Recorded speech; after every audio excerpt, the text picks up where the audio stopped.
We are Marc, Amy, Juliette and Clement from the medieval Château de Rosieres. This Christmas we've made you a very special Advent calendar. Every day from the 1st to the 25th of December we will open the door to a different room in the chateau and introduce you to its past, present and future. Merry Christmas. Today Juliette wants to show you the historic entertaining room of the chateau, the Grand Salon.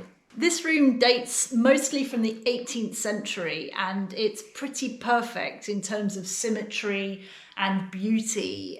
In fact, it's probably objectively the nicest room in the chateau, isn't it? It is actually really beautiful. There is still some of its original decoration of the 18th century, and in particular a beautiful flooring which is traditional from the area. It's an Ardéchois parquet made of sweet chestnut wood and wild cherry wood, and it's really beautiful. Sweet chestnuts are the most famous thing from Ardèche. Every recipe from Ardèche has chestnuts in it. It's quite famous, and we've been using chestnut wood in a lot of our restoration works. This room would have been used for evening entertaining mostly. And what's really striking about it is the beautiful sunset light we have through these windows. What's really impressive about the room here is the thickness of the walls that show that we were actually in a defensive building. When we arrived in the chateau, there was a big electric radiator in this corner. And one day, when it was really cold and we had it on, it started smelling of burnt, and we thought that's not a good sign. It was an old radiator of the 1970s, and the fire hazard was really big, so we decided to take it off. And when we did, we noticed that one of the wood panels behind had been cut, and there was a little square. And we decided to investigate what was behind, because the wall behind me, which is an inside wall, is nearly 2 meters thick. So that's about 6 feet. And behind that, we found something that we will show you in another video. This room is actually the site of one of our major disagreements about the future restorations of the chateau. It's always a bit of a conundrum what stage we take the restorations back to, because it's been changed over multiple centuries. And in here there was one huge difference, which was that there were windows either side of where we're stood now, and we know that because we can see them on the outside, and we've seen them in old photos. They've been blocked up. Marc is desperate to open these windows. But I've got this feeling that they were blocked up for a reason, and that might have been that the view wasn't very nice from them, and that they affected the symmetry of the room inside here. Because when we measured where they would actually come out, because of the thickness of the walls, they would be crammed right in either side of the wall. We actually need to see what's behind the wallpaper, because the wallpaper was installed on a canvas. And I'm pretty sure that the stonework behind it is still there, because I can't imagine them blocking the whole thickness of the wall. And also it's possible to feel a draft through the back of the wood panel, which means that there is probably a gap somewhere in the stone. So I think if we strip a little bit back, we'll be able to see what to do.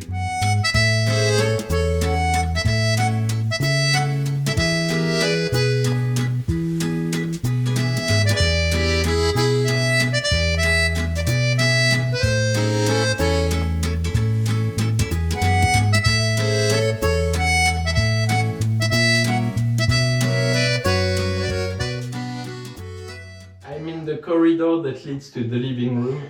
This corridor is incredibly wide and it almost feels like another room. When we redid the electricity here in this little bit, we found something really interesting behind an old electric switchboard. And that is the little piece of frieze and a little patch of old wallpaper that was laid behind the current one. The current one is probably from the 1970s. The one at the back and the little frieze are 1830s. So they are probably part of the original or nearly original decoration of the living room. What I really like about this little corridor is the beautiful doors we have in the entrance. They are of transition Louis XV to Louis XVI styles, which would be about mid-18th century. But since we're in Ardèche and quite far from Paris, the fashion would always be late by 30 or 40 years. So we can probably date them to the late 18th century. That's when the Lavalette family bought the place, and they probably did a lot of work at that time after 1790, and it was probably installed at that time. What is really beautiful is the woodwork with these beautiful paneling, but also the hinges that might be even older than the doors themselves. It's quite likely that they've reused 17th century hinges and put them on 18th century doors. This type of hinge is called the moustache hinge because of their shape. If you turn them sideways, they look like a beautiful big moustache. One of the things we're looking forward to changing in here is this fireplace. Although the fireplace surround itself looks 18th century and it could have been put in here originally, it's also possible that it was put in the 70s when they redid these bricks on the inside. And overall it just looks really incongruous, and we found a beautiful fire surround that we think will match the room a lot better. And one of the things that Marc's most excited about when we do this is that on the plans of the chateau there is a void behind here, and so once we start removing this, we're going to have the opportunity to explore what might lie behind.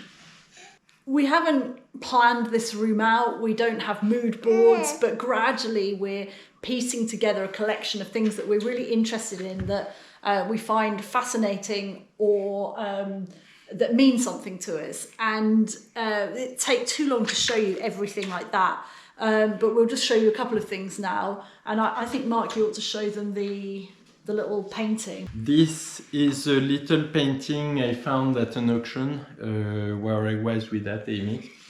And it was completely brown, all flaked and in very, very bad condition. But I really found there was something special about it. And when you look at it closely, you can see that there are actually there's a shape that looks like a semicircle, that looks like a fan. And it's quite likely that it was a fan that was stuck onto a piece of wood. And then somebody repainted the edge outside the fan. So it's two different time periods, two different styles of painting. The main bit on the fan is quite subtle with a lot of details, whereas the rest is really naive with the more simple traits, but still very sweet with a lot of little details. And this bit would have been, this is directly on the wood, the second bit of painting. Yeah. So the fan bit is probably on a paper, and the rest on wood. So regarding the time period, the style is probably Dutch, 17th century for the fan, and possibly 19th century for the rest. So two different time periods, two styles of painting, but one piece. And we had this restored by an amazing restoration workshop in Lyon, and I'll link to them in the description. Their Instagram page is incredible to watch. They do videos of their restorations, not this one yet, but it was just amazing to see it come back to life, wasn't it? You may have noticed by now we're kind of collectors. It's a polite term for hoarders.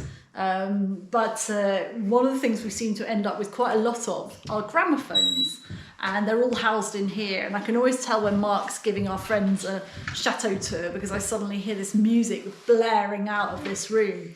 And bearing in mind this is a pretty sound insulated room, these are some fairly powerful gramophones.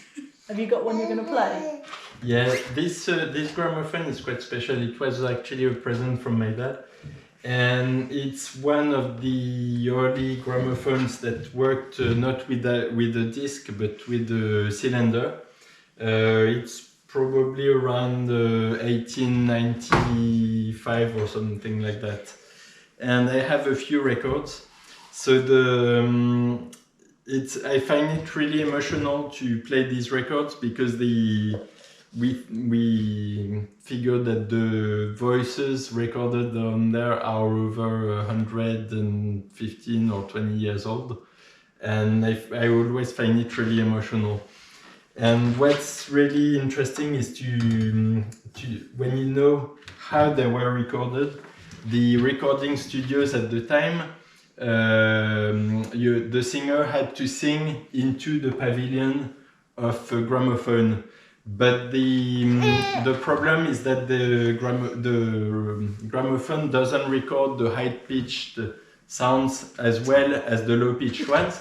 So there was a sound engineer who would have to grab the singer and put him closer to the pavilion when it's high-pitched and take him out when it's low-pitched.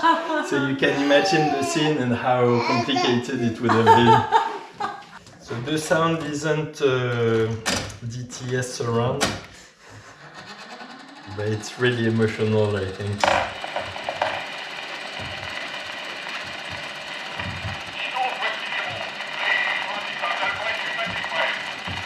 Is that them announcing the start? Yeah.